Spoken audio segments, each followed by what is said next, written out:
Lors de notre discussion avec le chef du village, soit avec le chef des familles, ils nous ont raconté beaucoup de choses, mais le problème éminent n'est pas lié toujours à la crise qui a été passée en 2006, mais c'est un problème délicat qui se pose sur le problème de la rareté de l'eau, l'inexistence, la quasi-totalité des structures éducatives, sanitaires, tout ça, voilà.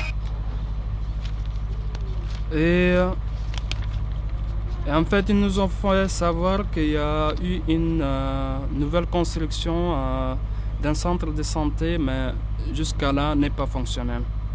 Mais le problème de l'eau qui fait révéler qu'il y a un seul point d'eau, un seul robinet, une pompe manuelle qui alimente presque 655 chefs de famille, y compris les déplacés et les autochtones. Mais ces problèmes, jusqu'à là, les gens n'arrivent pas à relever les défis, puisque c'est obligatoire qu'à chaque fin de l'année, à chaque fin du mois, il faut que chaque chef de famille paye 500 francs CFA pour la consommation de l'eau. Ce village était visité aussi, c'était en 2007.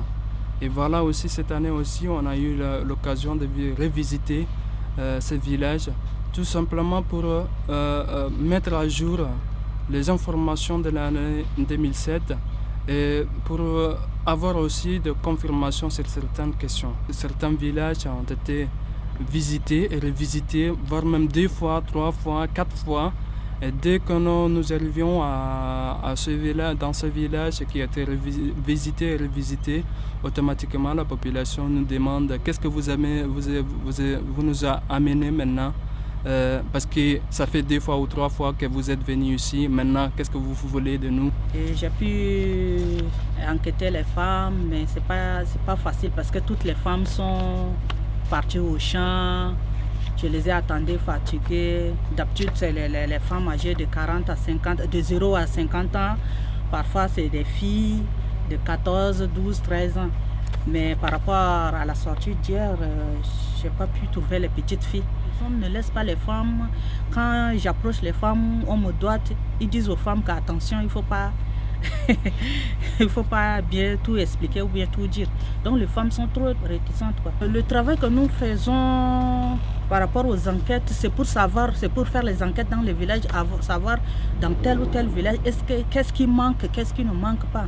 Les ONG, c'est la complémentarité. Chacun fait son travail. Nous, on fait des enquêtes, on voit dans tel village, est-ce qu'il y a ça ou il n'y a pas ça. Est-ce qu'il y a des accidents, des violences Bon, et par rapport à ça, nous, on amène les informations aux autres ONG qui font encore leur action. Donc, nous, on fait le travail de recueillir les informations en complémentarité avec d'autres qui font l'action. Moi, je suis chargé d'aller relever les coordonnées du point d'eau, les coordonnées des structures sanitaires et les coordonnées du village même. Je fais entrer les informations en fait. Quand l'équipe de profiling revient du terrain, je collecte les fiches et j'essaie de corriger les fiches avec eux.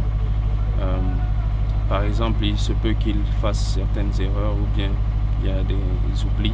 Donc j'essaie de revoir les fiches avec eux. C'est très important d'avoir ces informations parce que les ONG ne peuvent pas orienter leur financement s'ils n'ont pas d'informations par rapport à ce qui se passe dans ces villages un peu reculés. Ces villages, comme nous l'avons vu hier, j'étais hier avec l'équipe de profiling, et j'ai vu que ce sont des villages presque oubliés. Et l'équipe de profiling doit essayer de montrer peut-être au gouvernement ou bien aux autres ONG que ces villages existent et qu'ils ont besoin de telle chose. Par exemple, nous sommes partis, nous avons vu la couleur de l'eau. Ils boivent de l'eau vraiment qui n'est pas potable et tout ça. Donc peut-être on peut voir ça, mettre ces informations online sur Internet pour que les organisations, s'ils veulent orienter quelques financements ou quelques projets, puissent penser à ces personnes, à ces villages délaissés. À vrai dire, la première impression, c'est qu'ils ont été très contents de voir qu'il y a quand même des gens qui pensent à eux. Et ils espèrent qu'Intersos, par l'équipe de profiling, va pouvoir montrer le visage qu'ils ont dans leur village. Depuis 2005, je suis là, ici à Gouzbeda, et je n'ai pas même vu Tcharao.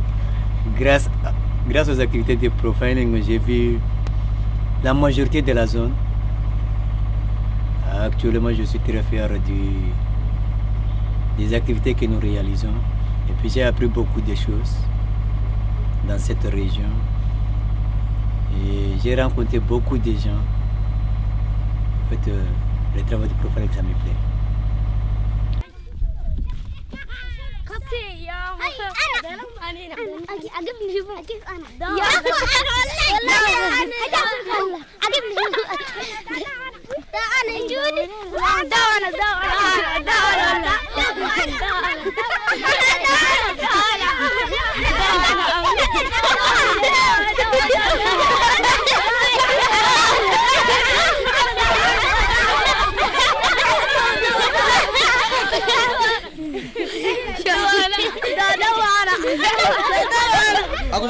Aku mangi. Okay. Aku gak bisa aku asbur hey. Aku betul.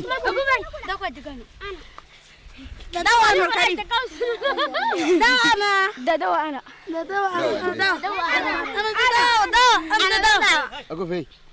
Dago ana baka lagi akada. Hey. Haji. Angguda. Dago aruko. Dago afsek. Heka dumana da. Aku termasuk Abdul Qadir Guldagu. Ana ma.